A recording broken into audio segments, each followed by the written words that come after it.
So, magte-test po ako kay Aya.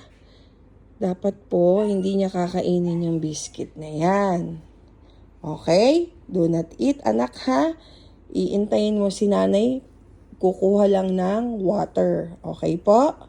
Okay? Magpe-pray pa mamaya bago kainin yan ha. Huwag mong kakainin.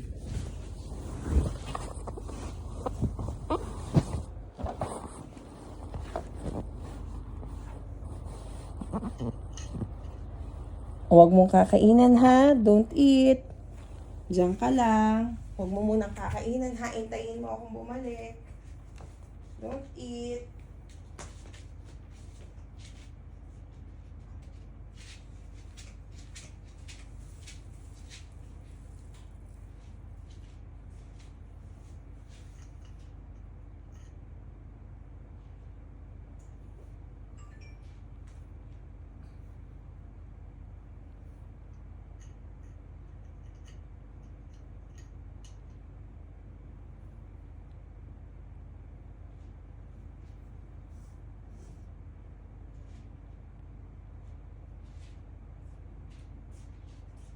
Kinain?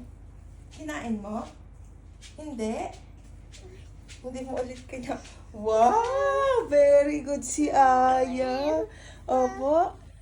O, pwede mo nang kainin. Eat mo na. Go, eat mo na. Yay! Oh, ang galing naman ni Aya. Yay! Aya is strong.